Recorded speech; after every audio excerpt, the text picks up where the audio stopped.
Hello, my name is Sharon Peterson, and I'm one of the registered dietitian nutritionists who work for the Village's Health. Today I want to highlight some healthy food choices to support our cognition and brain health, and I'm going to call this Healthy Foods for a Healthy Mind. Objectives include highlighting the connection between food choices and brain health, discuss the benefits of the Mind diet, and then I'm going to let you have a chance to compare your current eating habits to the Mind diet components and actually give you a score and see how well you're doing. So, brief overview of brain health. We know that the brain is the CEO of the body and also is very vulnerable to toxins. Therefore, the brain has its own border patrol called the blood-brain barrier to protect it from toxins and harmful substances. Now, the term mild cognitive impairment is defined as when our mental abilities decline faster than expected and begin to interfere with our daily lives. Factors associated with mild cognitive impairment include aging, diabetes, smoking, hypertension, which is high blood pressure, hyperlipidemia, which is high cholesterol, LDL, triglycerides, obesity, depression, inflammation, and there are many other factors too. So when mild cognitive impairment progresses, then it's called dementia. The two most common types of dementia are Alzheimer's, which represents 60 to 70%, and vascular dementia. So getting into the idea of nutrition for brain health, we also know the brain is also extremely hungry. It uses about 20% of our daily calorie intake, and it's a picky eater. It preferentially gets the glucose, and so if there's a shortage of glucose, it's going to be sent to the brain first. So Alzheimer's and diabetes are two common diseases associated with aging, and there's emerging research now showing a link between brain diseases and diabetes. It's actually being referred to as brain insulin resistance. So these cognitive changes are closely linked to chronic inflammation and oxidative stress. Here's a quote from today's geriatric medicine. It says, "A diet rich in antioxidants and phytochemicals may promote cognitive function in older adults." Now, antioxidants are those health-promoting components of lots of foods, but especially fruits and vegetables. And phytochemicals is a fancy name for health-promoting plant chemicals. So that's what they're talking about here, is focusing on nutrition and healthy eating can support and promote our cognitive function. Science is just beginning to unravel the complex relationship between what we eat and how well our brain works. I'd like to give you a couple examples of the research and the direction it's going. So in 2018, there was a study that followed 4,500 participants for 10 years. And just to, bottom line it, the results showed that better diet quality was associated with larger brain volume. Now, how did they define diet quality? Well, it was that anti-inflammatory, high in antioxidants, nutrient-dense, whole foods, not processed foods, what we always talk about.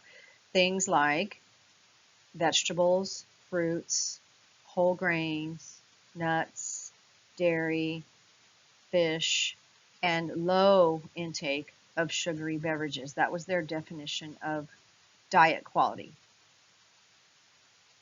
So as you can imagine, bigger brain is better brain. And so this study showed that the people who had the best diet quality, ate the most nutrient-dense foods, had larger brain volume, and that's a good thing. Here's another example of another study of brain scans of middle-aged women who ate the Mediterranean style of eating, which we'll talk about more in a second, had healthier brains than women who ate the standard American diet, which we like to call SAD, and it's represented by fast foods, processed meats, refined sweets, and sugary beverages. And so what I'm saying here is the results of this study were the middle-aged women who ate the Mediterranean diet had healthy brains, but the women who ate the standard American diet had brain shrinkage. Now, brain shrinkage is an indication of neuron loss, signs of accelerated aging, and increased risk for dementia. So what is this Mediterranean diet that we mentioned? Well, I'm sure you've heard about it in the headlines. It's really been the focus of all kinds of nutrition-related research, but I think it's fair to say that science is now recognizing it as the healthiest eating style for overall health. It is 75% plant-based.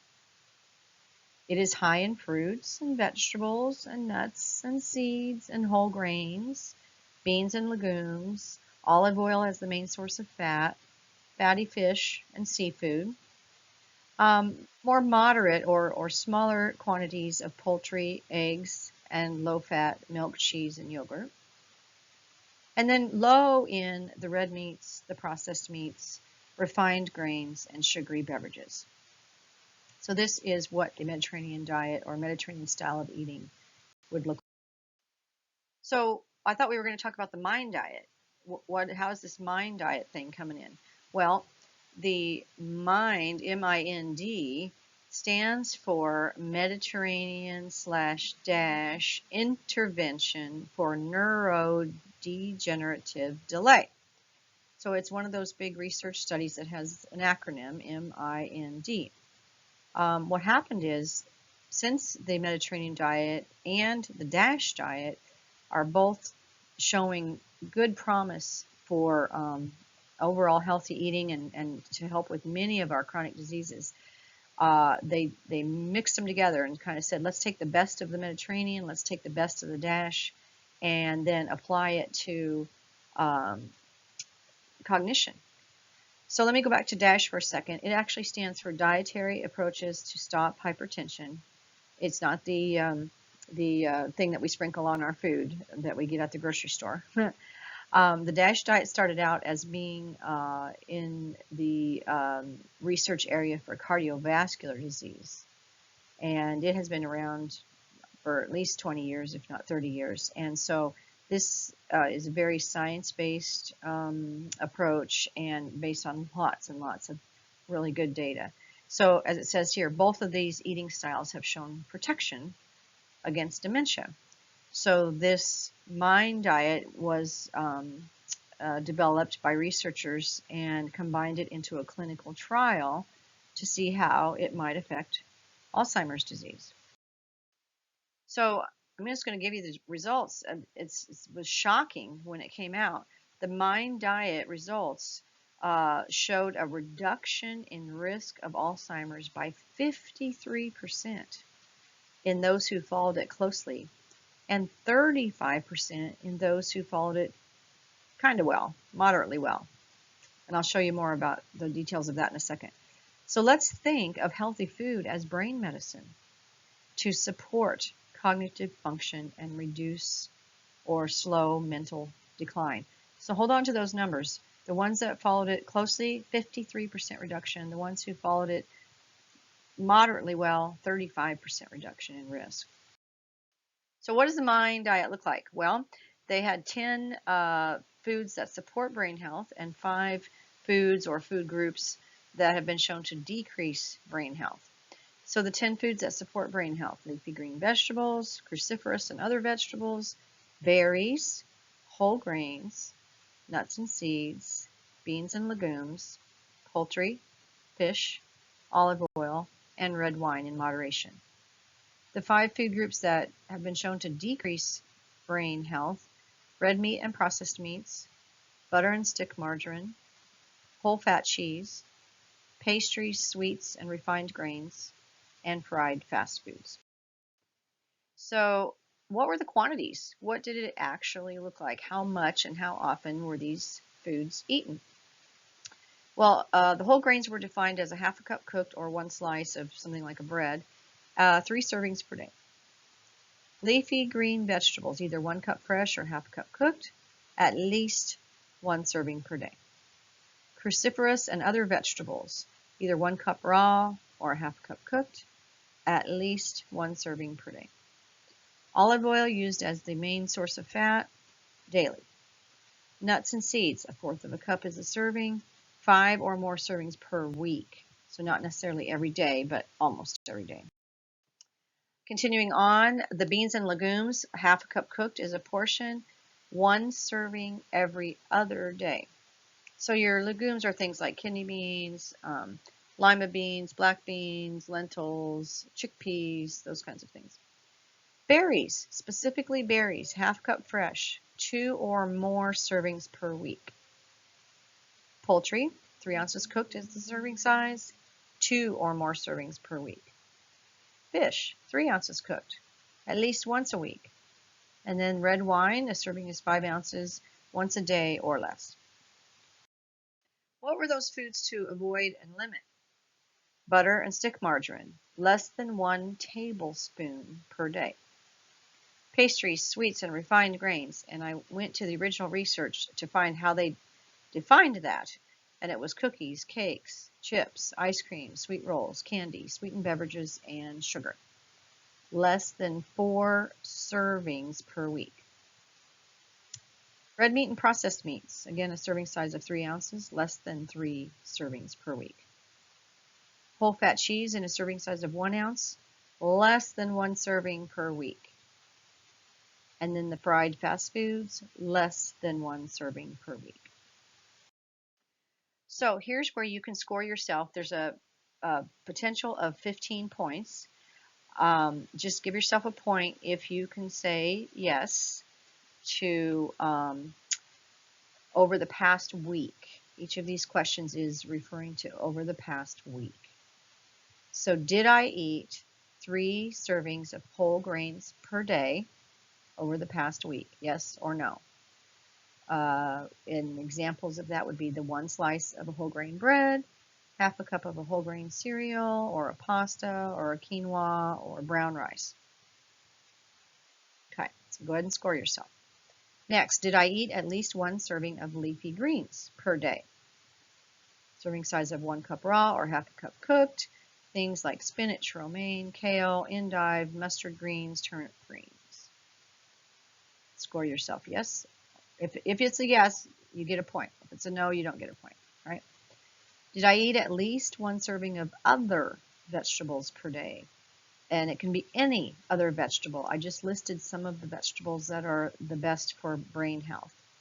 Asparagus, broccoli, peppers, tomatoes, cauliflower, Brussels sprouts, cabbage, mushrooms. Yes or no?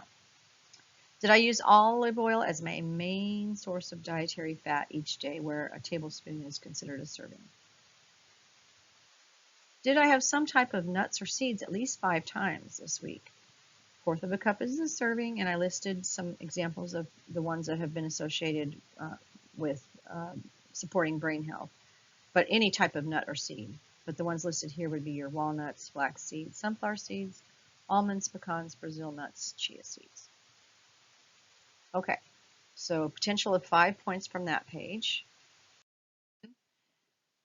Over the past week, did I have legumes, beans at least 4 times? And ½ cup cooked is the serving size. And again, things like black beans, lentils, peas, kidney beans, chickpeas, navy beans. Yes or no? Did I eat at least 2 servings of berries this week, where ½ cup is a serving? Some type of berry. Did I have lean poultry non-fried at least 2 times this week? 3 ounces cooked is a serving. Did I have fish or seafood non-fried at least once this week? 3 ounces cooked. Especially salmon, mackerel, herring, lake trout, tuna, sardines, especially good for cognition. Did I have 5 ounces of red wine per day or less? So there's 5 more points. So now we're at 10 out of our 15 points. These are the ones we want to avoid. So did I limit my intake of butter and stick margarine over the past week to less than 1 tablespoon per day? Did I limit my pastries, sweets, and refined grains to less than 4 servings per week? Did I limit my red meat and processed meats to less than 3 servings per week? Yes or no? Again, this is bacon, sausage, bologna, salami, pepperoni, hot dogs, bratwurst, ham, ribs. Did I limit my intake of whole fat cheese to less than 1 serving per week? I can tell you I will never get a point for this one because I love my cheese. So if you happened to stay away from whole fat cheese to less than 1 serving a week, then you get a point, but I never will. And then did I limit my intake of fried fast foods to less than 1 serving per week? Things like French fries, onion rings, chicken tenders, battered and fried fish, battered and fried mushrooms, battered and fried shrimp, calamari, those kinds of things. Okay, so there's the 15 points. Go ahead and add up your score. And I'm going to show you how you can understand the results.